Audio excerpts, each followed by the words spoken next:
Bismillahirrahmanirrahim. Alhamdulillah. Wassalatu wassalamu ala rasulillah wa ala alihi wa ashabihi wa man walah wa ba'du. Assalamu alaikum wa rahmatullahi wa barakatuhu.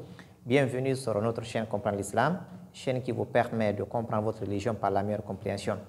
Nous sommes toujours avec nos cours de At-Tawhid et nous avons dans les cours précédents parlé des 7 conditions de la ilaha illallah. Nous avons cité donc les 7 conditions de la ilaha illallah. Il y a certains savants qui ajoutent une 8e condition, qui est al-kufru bit-taghut, le rejet de tout ce qui est adoré en dehors d'Allah subhanahu wa ta'ala.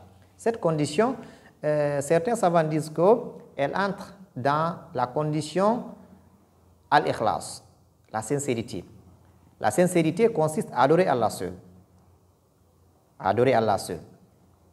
Mais les savants, ils citent cette condition de façon isolée, vu son importance.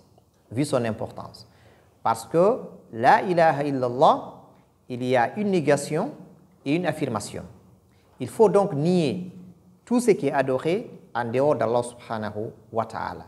Al-kufru bit-taghut. Le rejet de ce qui est adoré en dehors d'Allah et la foi en Allah comme étant le Seigneur, le Créateur, et le seul qui mérite réellement l'adoration, c'est cela, al-kufr bit-taghut.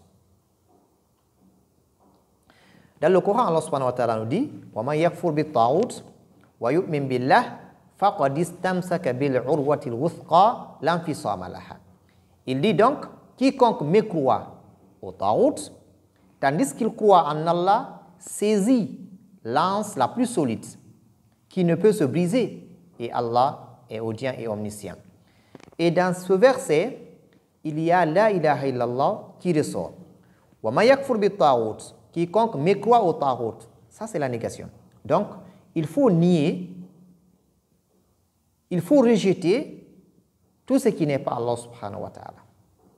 Donc, la ilaha.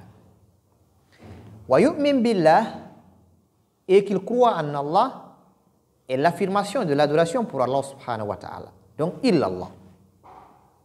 C'est pourquoi nous retrouvons la ilaha illallah dans ce verset.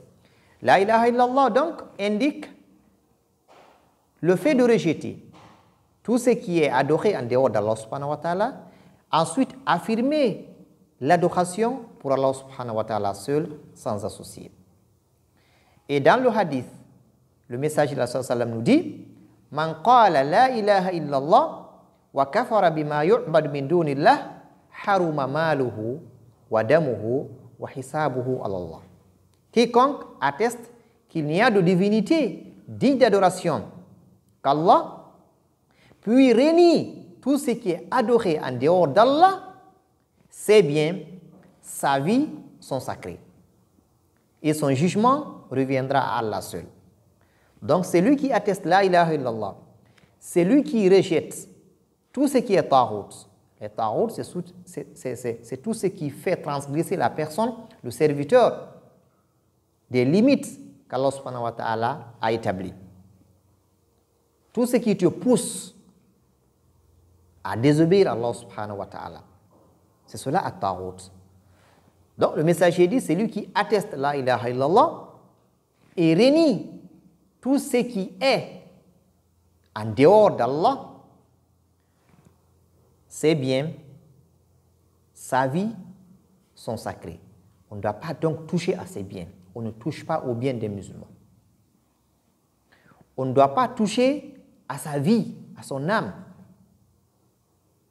Le reste, est-ce que c'est un homme du paradis? Est-ce qu'il va entrer au paradis? Est-ce qu'il ira en enfer? Là, c'est Allah subhanahu wa ta'ala seul le juge. C'est lui le juge. C'est lui qui connaît ce qui est dans le cœur. Mais c'est lui qui dit la ilaha illallah. Il rejette tout ce qui est adoré en dehors d'Allah subhanahu wa ta'ala. Il affirme l'adoration pour Allah subhanahu wa ta'ala. Il est musulman. Alors ses biens et sa vie sont sacrés. On ne doit pas toucher ni à ses biens, ni à sa vie, ni à son honneur. Et nous voyons à travers ce verset, à travers ce hadith, nous voyons que pour que la ilaha illallah soit profitable pour le serviteur, il faudrait que ce dernier renie, rejette mécroit à tout ce qui est adoré en dehors d'Allah subhanahu wa ta'ala.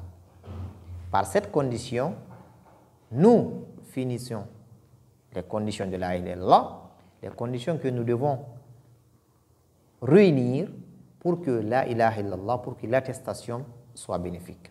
Comme l'a dit Cheikh Al-Hakami, فإنه لم ينتفع قائلها أي قائل هذه الشهادة بالنطق إلا حيث يستكمل هذه الشروط.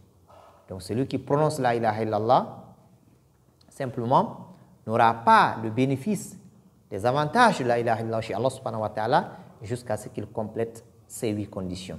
Qu'Allah subhanahu wa ta'ala fasse que nous complétons tous ces conditions, qu'il nous fasse comprendre cette religion par la meilleure compréhension. Donc on a fini ce premier livre.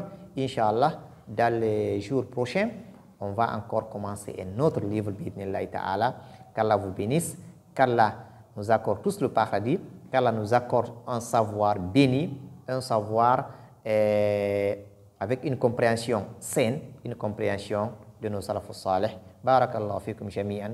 Wassalamu alaikum wa rahmatullahi wa barakatuhu.